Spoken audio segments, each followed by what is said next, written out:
وَإِيَّاكَ نَسْتَعِينُ۔ سب سے پہلے شوکت بھٹی آپ کو، آپ کے ایم پیز کو، مہدی بھٹی کو، اپنے تحریک انصاف کے کارکنوں کو، میرے سارے جتنے بھی یہاں ہمارے عہدیدار بیٹھے ہیں، میں سب کو اس شاندار جلسے کی بھرپور مبارک بھی دیتا ہوں، خراج تحسین بھی پیش کرتا ہوں۔ لیکن شوکت بھٹی، آپ نے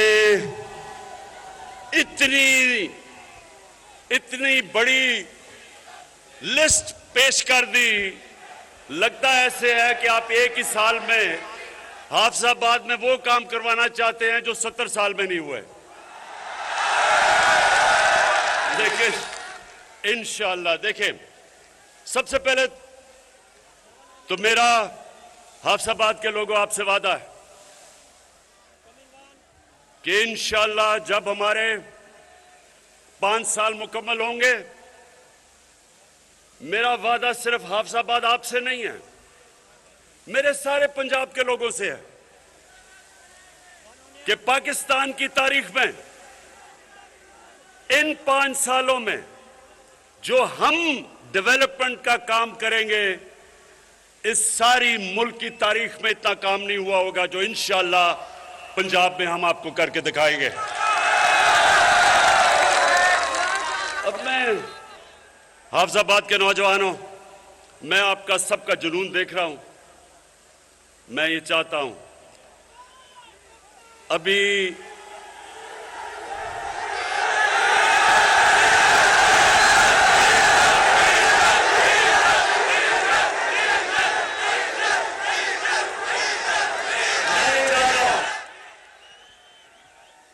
کہ یہ جو آج میں آپ سے بات چیت کرنے آیا ہوں، آپ نے بڑے تحمل سے اور آرام سے میری بات سننی۔ میں سب سے پہلے ایک چیز آپ سے پوچھتا ہوں، کیونکہ آپ باشعور لوگ ہیں، مجھے یہ بتائیں کہ عمران خان کو سیاست میں آنے کی ضرورت کیا تھی 25 سال پہلے؟ اللہ عمران خان کو سب کچھ دے چکا تھا، جو بھی میں زندگی میں چاہتا تھا اللہ وہ دے چکا تھا۔ میں صرف ایک وجہ سے آیا تھا، اور میں نوجوانوں آپ کے لیے، کیونکہ آپ اس ملک کا مستقبل ہے، میں یہ چاہتا ہوں بڑے غور سے آپ میری بات سنیں۔ پاکستان کیوں بنا تھا؟ یہ ملک علامہ اقبال کی جو خواب تھی، ہم سب اپنے آپ سے پوچھیں کہ کیا ضرورت تھی پاکستان کی بنانے کی؟ یہ ایک بڑے مقصد کے لیے بنا تھا، اور آپ اگر جب تک اس کو نہیں سمجھیں گے ہم قوم نہیں بنیں گے، کیونکہ ایک قوم تب بنتی ہے وہ جب ایک نظریے پہ کھڑی ہوتی ہے۔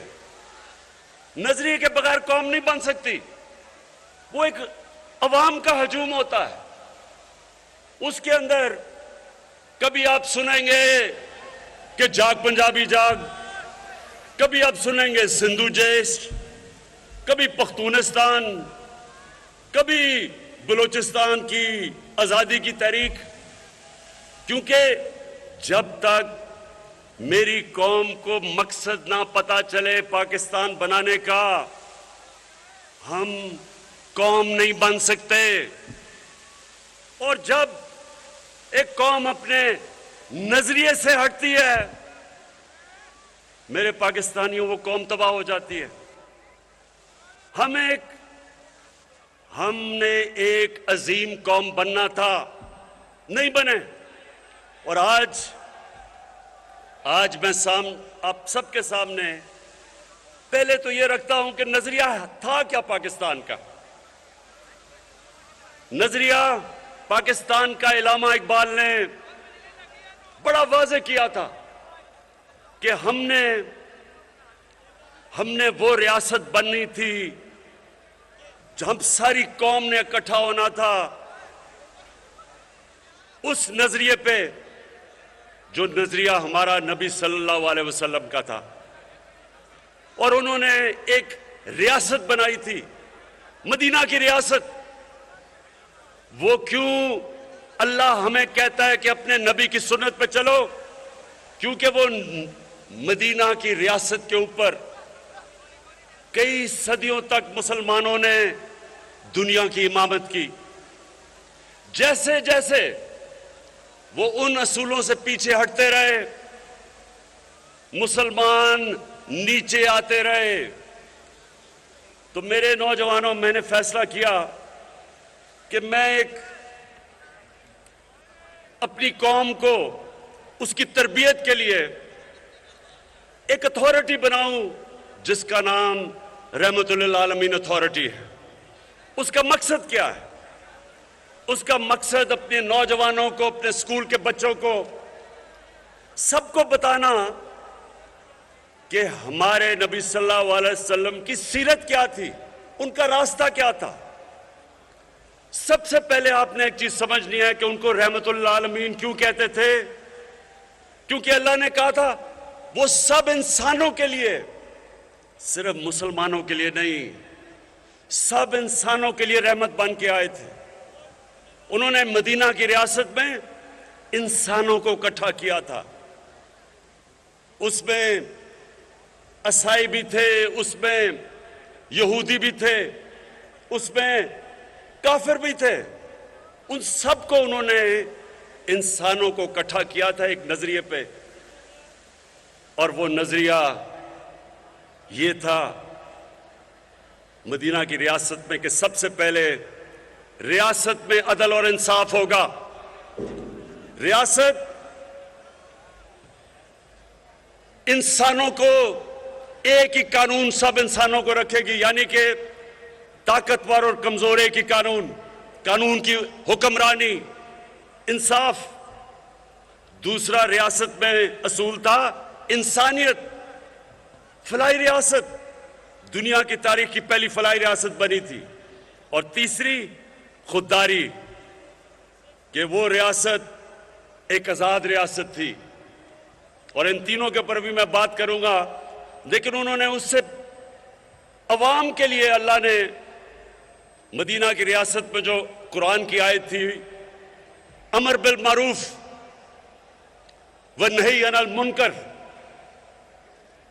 اللہ نے انسانوں کو کہا کہ ریاست کی تو ذمہ داری انصاف دینا، خوددار قوم، انسانیت، فلاحی ریاست، لیکن عوام کی ذمہ داری کیا تھی کہ تم اچھائی کے ساتھ کھڑے ہوگے اور برائی کے خلاف جہاد کرو گے۔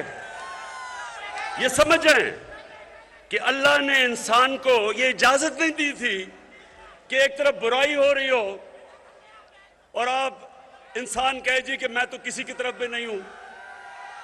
یہ میں 25 سال سے اپنی قوم کو بتا رہا ہوں کہ جب تک ایک قوم برائی کے خلاف نہیں کھڑی ہوگی، اس قوم میں برائی بڑھ جائے گی، وہ قوم آگے نہیں بڑھے گی۔ جب ایک قوم دیکھے گی کہ ظلم ہو رہا ہے، ظلم کے خلاف نہیں کھڑے ہوں گے، ظلم بڑھ جائے گا۔ جب ایک قوم دیکھے گی کہ کرپشن بڑھ رہی ہے اور قوم کچھ نہیں کرتی، تو معاشرے میں کرپشن بڑھ جائے گی۔ جب ہم آپ دیکھتے ہیں کہ معاشرے میں سیکس کرائم بڑھتی جا رہی ہے، بچوں سے زیادتیاں، ریپ، یہ معاشرہ اس کا مقابلہ کرتا ہے۔ تو میں سب سے پہلے اپنی قوم کو یہ بتانا چاہتا ہوں کہ میں 25 سال سے اپنی قوم میں تبلیغ کر رہا ہوں کہ آپ کے اوپر فرض ہے کہ ہم سب، اگر ہم نے عظیم قوم بننا ہے تو ہمیں سب اچھائی کا ساتھ دینا ہے۔ ہم جب دیکھیں کہ ملک کے نامور کرپٹ لوگ، مجرم، عدالتوں میں جن کے کیس وہ جب سب کھڑے ہو کے ایک طرف کوشش کرتے ہیں کہ ملک کی ریاست کو گرانے کے لیے، پیسہ چلانے کے لیے، لوگوں کو خریدنے کے لیے، چوری کے پیسے سے لوگوں کے ضمیر خریدنے کے لیے، تو ریاست کی ذمہ داری ہوتی ہے اس کے خلاف آواز بلند کرنا، عوام کی ذمہ داری ہوتی ہے، عدلیہ کی ذمہ داری ہوتی ہے، الیکشن کی ذمہ داری ہوتی ہے۔ قوم مقابلہ کرتی ہے اس کا۔ میں نوجوانوں مغرب میں اپنا بڑا ٹائم گزارا کرکٹ کی وجہ سے۔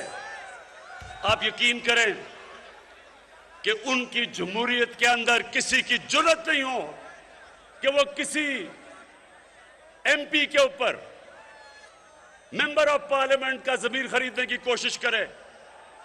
ان کی جرأت نہیں ہوتی، نہ ایم پی کی، ممبر پارلیمنٹ کی جرأت ہوتی ہے بکنے کی، کیونکہ انہیں پتہ ہے کہ وہ معاشرے میں نہیں اپنی شکل دکھا سکیں گے۔ جب ایک قوم امر بالمعروف پہ کھڑی ہوتی ہے، خوف ہوتا ہے لوگوں کو کہ معاشرہ کیا کہے گا۔ تو میں اس لیے رحمت للعالمین اتھارٹی بنائی کہ ہم اپنے بچوں کو پڑھائیں، اسکول کے اندر بچوں کو سیرت نبی سے پڑھائیں، یونیورسٹیز میں ریسرچ کروائیں، اس کے اوپر ڈیبیٹس کروائیں، ملک کا کریکٹر بنائیں۔ جب مدینہ کی ریاست کھڑی ہوئی تھی تو ہمارے نبی صلی اللہ علیہ وسلم نے ان کا کریکٹر، ان کو لوگوں کو اٹھا دیا تھا، اخلاقیات اٹھا دی تھی۔ اور اس لیے ایک تو یہ وجہ ہے کہ میں نے یہ اتھارٹی بنائی کہ سیرت نبی کی سیرت بچے بچے کو پتا ہو، پھر وہ جو مرضی کرنا چاہتا ہے کرے، لیکن ہم اپنی ریاست، اپنے لوگوں میں شعور پیدا کریں کہ ان کو پتا تو چلے کہ یہ ملک بنا کیوں تھا۔ ہم نے تو ایک مثال بنی تھی دنیا میں کہ ایک مثالی اسلامی ریاست کیا ہوتی ہے۔ یہ تو علامہ اقبال کی سوچ تھی۔